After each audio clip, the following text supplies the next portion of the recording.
Hello दोस्तों, आज हम वह कहानी सुनेंगे जिसे सिंहासन बत्तीसी की 30वीं पुतली जयलक्ष्मी ने राजा भोज को सुनाया था। आइए शुरू करते हैं। राजा विक्रमादित्य जितने बड़े राजा थे उतने ही बड़े तपस्वी। उन्होंने अपने तप से जान लिया कि वे अब अधिक से अधिक 6 महीने जी सकते हैं। अपनी मृत्यु को आसन्न समझकर उन्होंने वन में एक कुटिया बनवा ली तथा राजकाज से बचा हुआ समय साधना में बिताने लगे। एक दिन राजमहल से कुटिया की तरफ आ रहे थे कि उनकी नजर एक मृग पर पड़ी। मृग अद्भुत था और ऐसा मृग विक्रम ने कभी नहीं देखा था।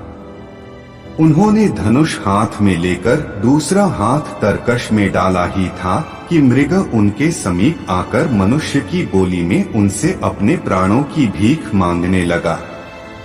विक्रम को उस मृग को मनुष्यों की तरह बोलते हुए देख बड़ा आश्चर्य हुआ और उनका हाथ स्वतः थम गया। विक्रम ने उस मृग से पूछा कि वह मनुष्यों की तरह कैसे बोल लेता है, तो वह बोला कि यह सब उनके दर्शन के प्रभाव से हुआ है। विक्रम की जिज्ञासा अब और बढ़ गई। उन्होंने उस मृग से पूछा कि ऐसा क्या हुआ, तो उसने बताना शुरू किया, मैं जन्मजात मृग नहीं हूँ। मेरा जन्म मानव कुल में एक राजा के यहाँ हुआ। अन्य राजकुमारों की भांति मुझे भी शिकार खेलने का बहुत शौक था। शिकार के लिए मैं अपने घोड़े पर बहुत दूर तक घने जंगलों में घुस जाता था। एक दिन मुझे कुछ दूरी पर मृग होने का आभास हुआ और मैंने आवाज को लक्ष्य करके एक बाण चलाया। दरअसल वह आवाज एक साधनारत योगी की थी जो बहुत धीमे स्वर में मंत्रोच्चार कर रहा था। तीर उसे तो नहीं लगा, पर उसकी कनपटी को छूटा हुआ पूरे वेग से एक वृक्ष के तने में घुस गया। मैं अपने शिकार को खोजते खोजते वहां तक पहुंचा तो पता चला मुझसे कैसा अनिष्ट होने से बच गया। योगी की साधना में विघ्न पड़ा था, इसलिए वह काफी क्रुद्ध हो गया था। उसने जब मुझे अपने सामने खड़ा पाया तो समझ गया कि वह बाण मैंने चलाया था। उसने लाल आंखों से घूरते हुए मुझे श्राप दे दिया। उसने कहा, ओ मृग का शिकार पसंद करने वाले मूर्ख युवक, आज से खुद मृग बन जा। तब से आज तक आखेटकों से अपने प्राणों की रक्षा करता आ रहा हूँ। उसने श्राप इतनी जल्दी दे दिया कि मुझे अपनी सफाई में कुछ कहने का मौका ही नहीं मिला। श्राप की कल्पना से ही मैं भय से सिहर उठा। मैं योगी के पैरों पर गिर पड़ा तथा उससे श्राप मुक्त करने की प्रार्थना करने लगा। मैंने रो रो कर उससे कहा कि उसकी साधना में विघ्न उत्पन्न करने का मेरा कोई इरादा नहीं था और यह सब अनजाने में मुझसे हो गया। मेरी आंखों में पश्चाताप के आंसू देखकर उस योगी को दया आ गई। उसने मुझसे कहा कि श्राप वापस तो नहीं लिया जा सकता, लेकिन वह उस श्राप के प्रभाव को सीमित जरूर कर सकता है। मैंने कहा कि जितना अधिक संभव है उतना वह श्राप का प्रभाव कम कर दे, तो उसने कहा, तुम मृग बनकर तब तक भटकते रहोगे जब तक महान यशस्वी राजा विक्रमादित्य के दर्शन नहीं हो जाएं। विक्रमादित्य के दर्शन से ही तुम मनुष्यों की भांति बोलना शुरू कर दोगे। विक्रम को अब जिज्ञासा हुई कि वह मनुष्यों की भांति बोल तो रहा है मगर मनुष्य में परिवर्तित नहीं हुआ है। उन्होंने उससे पूछा, तुम्हें मृग रूप से कब मुक्ति मिलेगी? कब तुम अपने वास्तविक रूप को प्राप्त करोगे? वह श्रापित राजकुमार बोला, इससे भी मुझे मुक्ति बहुत शीघ्र मिल जाएगी। उस योगी के कथनानुसार मैं अगर आपको साथ लेकर उसके पास जाऊं तो मेरा वास्तविक रूप मुझे तुरंत ही वापस मिल जाएगा। विक्रम खुश थे कि उनके हाथ से शापग्रस्त राजकुमार की हत्या नहीं हुई, अन्यथा उन्हें निरपराध मनुष्य की हत्या का पाप लग जाता और वे ग्लानि तथा पश्चाताप की आग में जल रहे होते। उन्होंने मृगरूपी राजकुमार से पूछा, क्या तुम्हें उस योगी के निवास के बारे में कुछ पता है? क्या तुम मुझे उसके पास लेकर चल सकते हो? उस राजकुमार ने कहा, हाँ, मैं आपको उसकी कुटिया तक अभी लिए चल सकता हूँ। संयोग से वह योगी अभी भी इसी जंगल में थोड़ी दूर पर साधना कर रहा है। वह मृग आगे आगे चला और विक्रम उसका अनुसरण करते करते चलते रहे।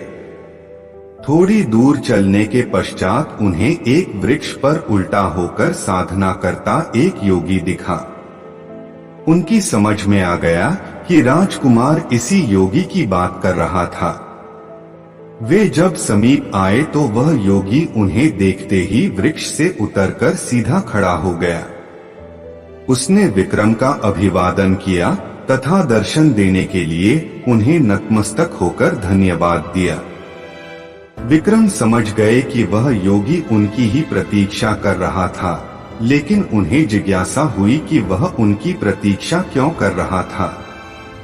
पूछने पर उसने उन्हें बताया कि सपने में एक दिन इंद्रदेव ने उन्हें दर्शन देकर कहा था कि महाराजा विक्रमादित्य ने अपने कर्मों से देवताओं सा स्थान प्राप्त कर लिया है तथा उनके दर्शन प्राप्त करने वाले को इंद्रदेव या अन्य देवताओं के दर्शन का फल प्राप्त होता है। मैं इतनी कठिन साधना सिर्फ आपके दर्शन का लाभ पाने के लिए कर रहा था।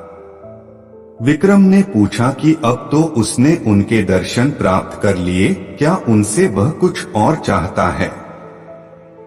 इस पर योगी ने उनसे उनके गले में पड़ी इंद्रदेव के मूंगे वाली माला मांगी। राजा ने खुशी खुशी वह माला उसे दे दी। योगी ने उनका आभार प्रकट किया ही था कि श्रापित राजकुमार फिर से मानव बन गया। उसने पहले विक्रम के फिर उस योगी के पांव छुए। राजकुमार को लेकर विक्रम अपने महल आए। दूसरे दिन अपने रथ पर उसे बिठा उसके राज्य चल दिए। मगर उसके राज्य में प्रवेश करते ही सैनिकों की टुकड़ी ने उनके रथ को चारों ओर से घेर लिया तथा राज्य में प्रवेश करने का उनका प्रयोजन पूछने लगे। राजकुमार ने अपना परिचय दिया और रास्ता छोड़ने को कहा। उसने जानना चाहा कि उसका रथ रोकने की सैनिकों ने हिम्मत कैसे की। सैनिकों ने उसे बताया कि उसके माता पिता को बंदी बनाकर कारागार में डाल दिया गया है और अब इस राज्य पर किसी और का अधिकार हो चुका है। चूंकि राज्य पर अधिकार करते वक्त राजकुमार का कुछ पता नहीं चला, इसलिए चारों तरफ गुप्तचर उसकी तलाश में फैला दिए गए थे। अब उसके खुद हाजिर होने से नए शासक का मार्ग और प्रशस्त हो गया है।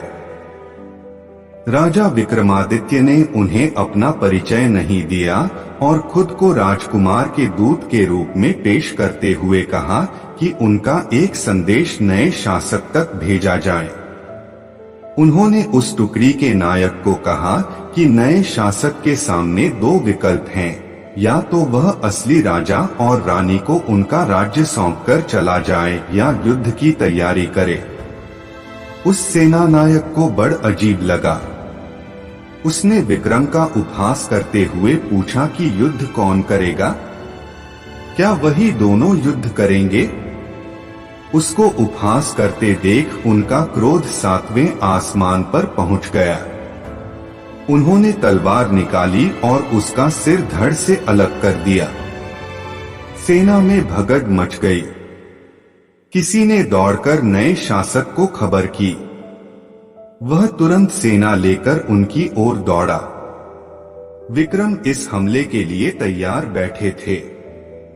उन्होंने दोनों बेतालों का स्मरण किया तथा बेतालों ने उनका आदेश पाकर रथ को हवा में उठा लिया। उन्होंने वह तिलक लगाया जिससे अदृश्य हो सकते थे और रथ से कूद गए। अदृश्य रहकर उन्होंने दुश्मनों को गाजर मूली की तरह काटना शुरू कर दिया। जब सैकड़ों सैनिक मारे गए और दुश्मन नजर नहीं आया तो सैनिकों में भगड़ मच गई और राजा को वहीं छोड़ अधिकांश सैनिक रणक्षेत्र से भाग खड़े हुए। उन्हें लगा कि कोई पैशाचिक शक्ति उनका मुकाबला कर रही है। नए शासक का चेहरा देखने लायक था। वह आश्चर्यचकित और भयभीत तथा हताश भी दिख रहा था। उसे हतप्रभ देख विक्रम ने अपनी तलवार उसकी गर्दन पर रख दी तथा अपने वास्तविक रूप में आ गए। उन्होंने उस शासक से अपना परिचय देते हुए कहा कि या तो वह इसी क्षण यह राज्य छोड़कर भाग जाए या प्राण दंड के लिए तैयार रहे। वह शासक विक्रमादित्य की शक्ति से परिचित था तथा उनका शौर्य आंखों से देख चुका था, अतः वह उसी क्षण उस राज्य से भाग गया। वास्तविक राजा रानी को उनका राज्य वापस दिलाकर वे अपने राज्य की ओर चल पड़े। आप इसी तरह कहानी सुनते रहे, खुश रहे और हमारा चैनल जरूर सब्सक्राइब कर ले। धन्यवाद।